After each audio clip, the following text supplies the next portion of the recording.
What's going on? Welcome back to the channel. So today I want to talk to you about Palantir. I want to go over some of the current data points, what's been coming out about it lately, and why it's in a win-win type of scenario. So I want to go over all the things you need to know, but first make sure you guys hit that thumbs up.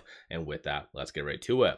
So Palantir lately has been really gaining some good traction from the recent lows on April the 4th, and that's where it did hit roughly like $72 to $74. So gaining some pretty good traction, and I think during that time frame it did get dragged down prematurely because of the whole tariff type of scenario, which in reality is something to pay attention to. But I think Palantir lately has started to defy that. So when a lot of the broader market starts to pull back because of some escalation between, let's say, China and the States, Palantir is still moving up. So even if we compare it to the S&P, it is doing absolutely amazing. So over the last 1 month, Palantir is up 7.36%, S&P is down 6.91%. So all in all, it's doing very well. And there's been a lot of good updates lately, especially about ICE, Golden Dome type of kind of stuff. And so I think at the end of the day, Palantir is a absolute beast of a stock. But there is a little bit more of a win-win scenario. So like I said, the whole tariff scenario has been really plaguing the broader market and kind of did bring Palantir down momentarily with that. But there might be some resolution to that coming out possibly this week. Trump over the weekend and started on Friday really started to say, hey, we're having good conversations with China. And if there is some resolution to this whole back and forth, then you're going to see the stock market move up crazy. FOMO 2.0 and all that other fun jazz. So this is where it's somewhat of a win-win scenario for Palantir, because despite the level of fear that's been really in the market, Palantir has been doing absolutely amazing. So that's point number one. And then point number two is if there is some resolution, Palantir is going to move up with the broader market and probably at a higher and faster rate. So ultimately, the downside risk to Palantir versus the broader market is significantly less. And so even at the end of the day, you're seeing the same type of data, such as even shorts, not really doubling down. Whereas across the board, you're seeing a lot more activity with shorts. So 2.52% of the free floats being shorted works out to be 54.9 or 54.59 million shares overall are being shorted. So I've brought this up in the past. I think just shorts have PTSD.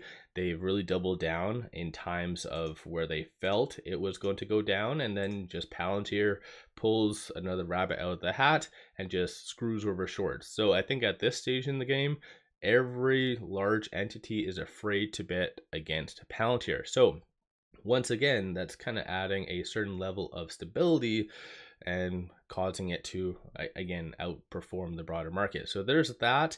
Even looking at the options just from the Thursday, because market closed on Thursday last week, but 109 million in calls, 52 million in puts, 47% of all the options being done were bearish in nature. But most of that is roughly around where it currently is. The upside, though, the bulls are anticipating for it this upcoming week to be between roughly that $100 to $110 range. So a lot of upside still anticipated. And this is something that I mentioned in my last video, that Palantir is ready to get back to that 100 and I think it was $5 range. I kind of stated it at for that video. So definitely a lot more upside is anticipated, and you can see just a lot of big transactions as well. So there's more than roughly like 600 transactions on the secondary market above $100,000. Big names, even right here, 181 million just in that one transaction, 2.4, 3.5 going over. I know a lot of people really like the whole big names such as BlackRock, Vanguard, and all of those entities, but if we kind of orient this based on here, you can kind of see that a lot of the big names did increase their position. So BlackRock in Q1 did increase 14.16 million shares. You also do have Vanguard, I believe right over here. I'll quickly, Vanguard increased their position by 1.36. Even just zooming out though, you see very few institutions in Q1 reducing their position.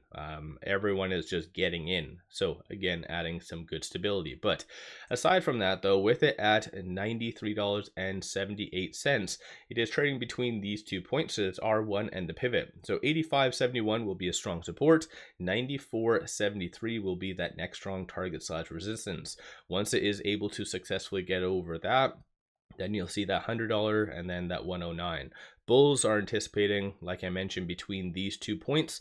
So kind of slightly above that R3 to kind of the lower end of that R3 right here. So let me know your viewpoint on that. But even on the actual chart, what has happened over the last several trading days definitely does signal that Palantir is ready to move higher. So you can kind of see just it was holding that 50-day moving average like a damn champ. That has been honestly the saving grace for Palantir. If not, it most likely would have gone dragged down with the broader market, trading between that 50 and 100-day moving average. But with it holding that 50, you can kind of see it's ready to move higher. And because of that though, you do have the algorithmic trading now on your side to really push Palantir higher. And that's also one attributing factor why it's been doing fairly well in comparison to S&P and many others, because a lot of those other growth stocks haven't done anywhere remotely as good as Palantir. So you have algorithms really pushing Palantir higher, and that's, you can see that's visible through that super trend indicator. So